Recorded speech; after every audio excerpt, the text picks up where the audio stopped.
Everything you need to know about co-hosting in this video, but I'm going to cover the things that most YouTubers leave out. And that is, how do you even find co-hosting deals? You already know that co-hosting is a great opportunity. It's as close as possible as printing money because it requires no money out of pocket. But a lot of people, including myself, have not gone in depth into how to find these opportunities. So this video, I'm going to cover how to create opportunities. Where do you connect with Airbnb hosts? How do you create these scenarios where maybe you run into them in person, or how do you find them online? Get ready, guys. This is going to be an exciting one. Let's jump right in. So some of my most popular videos that have performed the best on my channel are about co-hosting. And I've somewhat talked about how to actually get deals for co-hosting, but not like I'm going to break it down in this video. So make sure you guys have your notepad and pen, because note takers are money makers. In no particular order, I just want to go straight into the strategies. I know most of you already know what co-hosting is. You already know how it works. And if you don't, make sure you guys check out one of the other videos I have here on my channel. But let's break down how to find these opportunities. One, there are a ton of Facebook groups out there. In fact, for every major city, there is at least one Facebook group, if not more. For example, if you live in Miami, Florida, right? Miami's a major city. If you go on Facebook and you type Miami Airbnb host, or Miami short-term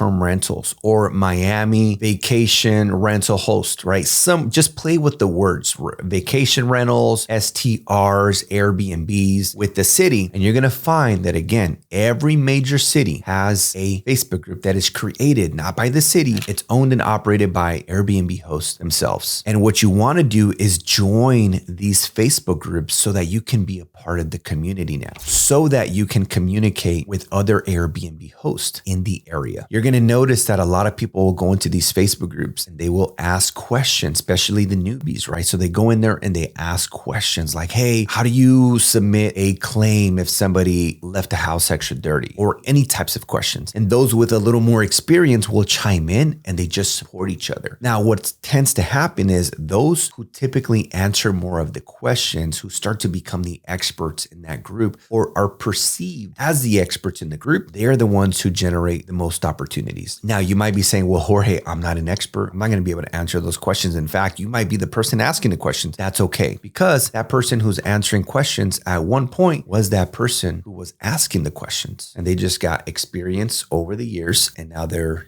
somewhat of an expert. And I'm sure from time to time that people will just bring them opportunities. Hey, so-and-so who I know is wanting to launch a property in this area. You seem to really know what you're doing. Are you interested in having a conversation with them? And my point is, that could be you. By the time you watch all my videos on my YouTube channel, you're going to be an expert, no doubt about it. And then you could be that person answering questions, because I cover 99.9% of all the information that there is to know about Airbnbs in this channel. So that is one way to connect with Airbnb hosts, is through Facebook groups. Also, if there is no Facebook group in your city, make one yourself. Create your own Facebook group, right? How about that? Actually, one of my students gave me that idea. She was like, Jorge, I forgot what city this was, but it was a smaller city in her state. And she said, Jorge, there was no Facebook group, so I just created my own. And I was like, amazing. Even better. Now you will automatically be perceived because you're the owner of that Facebook group, the creator, founder of that Facebook group. So there is no Facebook group in your city. There's an opportunity. The second way that you can create opportunities is by going to events in person. And how you can do that is there's a website and an app on your phone called meetup.com. Meetup, meetup.com. And what happens is you create a profile, you add all the subjects that you like. For example, Airbnb, real estate investing, real estate investors, real estate entrepreneurs, short-term rentals, vacation rentals, all these tag words. And whenever people create events, they're going to be asked to use tags to describe what type of event it is. So if they use these tags that you used for your profile, you're going to get matched, and it's going to say, hey, this event is coming up in your area. And you attend these events and you do something called networking, which may or may not be your favorite thing to do. But if you want to grow your business and get co-hosting deals, belly to belly is one of the best ways to do it in person, where you get to build trust, connection, and relationship with other like-minded individuals. I remember going to meetup events back in 2011 before I purchased my first property in 2012. I would go in 2011. I didn't own any real estate. I was not in the real estate business, but I had business cards that said real estate investor, Jorge Contreras, I was introducing myself as the person that I knew I was becoming. I was declaring it. I was manifesting it. I was calling it into existence. And then next year, I was an investor. I already owned a property where I was renting out most of the rooms, and boom, I started to create and attract opportunities and meet like-minded individuals. So you can go to meetup events and start networking, belly to belly, belly to belly. And there's always two types of people, right? There's people who have more money than they have time. And then there's people that have more time than they have money. If you're the person that is co-hosting, you likely have more time than you have money. Right? Maybe you're not in a position to buy or to purchase. Great. Do what you can with what you have where you are. Start with co-hosting and then go into subleasing, then go into purchasing, or skip subleasing and go into purchasing from co-hosting. But you're going to meet people at these meetup events who either have properties that are already short-term rentals and they want somebody else to manage them, or they have properties that are long-term and they want to convert them into short-term, or they want to acquire new rentals and do short-term rentals, but they either don't have the time or they don't have the know-how. And that's where somebody like you can offer your services. So Meetup is a great way to get your feet wet. And I know these YouTube videos don't talk back. I do answer questions in the chat, but if you want more hands-on mentorship, like you want to be personally coached by me inside of my Airbnb Academy, there are some very awesome links down below in the description where you can learn about my Airbnb Academy. And you can also follow me on Instagram where I post content every single day. Now, let's talk about how you could also take it to the next level, because as you start gaining experience and maybe once you already have one or two Airbnbs, there's a strategy that will definitely take your business to the next level. And that is hosting your own meetup events. I know, could be a little scary, a little uncomfortable, but hey, you got to get comfortable doing what's uncomfortable. So when I started hosting my own meetup events back in 2017, people wanted to pay me to learn from me. People asked me to co-host for them. People wanted to partner with me on subleases and on purchasing strategies. Opportunities were abundant, all because I decided to host my own events. Now, let's talk about one final strategy. And there's so many things you can do, but these are my top three. And that is posting content on social media, just like I do, about how you have a vacation rental management company and how you are looking for more investors that you could be in partnership with and do a revenue share agreement. That way it's truly a win-win agreement. The more the property generates because of your strategy and skills, the more they make, the more you make. So most people don't even know that they could work with you. I remember one of my friends once said, Jorge, why don't people pay $100 for a hamburger? And I was like, I don't know, it's too expensive. They're like, it's not on the menu. They're like, if it was on the menu, there's going to be a crazy person out there that will pay for it just so they can tell their friends they paid for $100 burger. So you might be the world's best kept secret right now. No one knows that you're offering co-hosting strategies or opportunities. So start posting about it on social media and focus on progress, not perfection. I hope you guys enjoyed this video. Make sure you guys subscribe, turn on the notification bell, like this video, check out the links down below. As always, type any questions in the comment section, and I'll see you guys on the next one.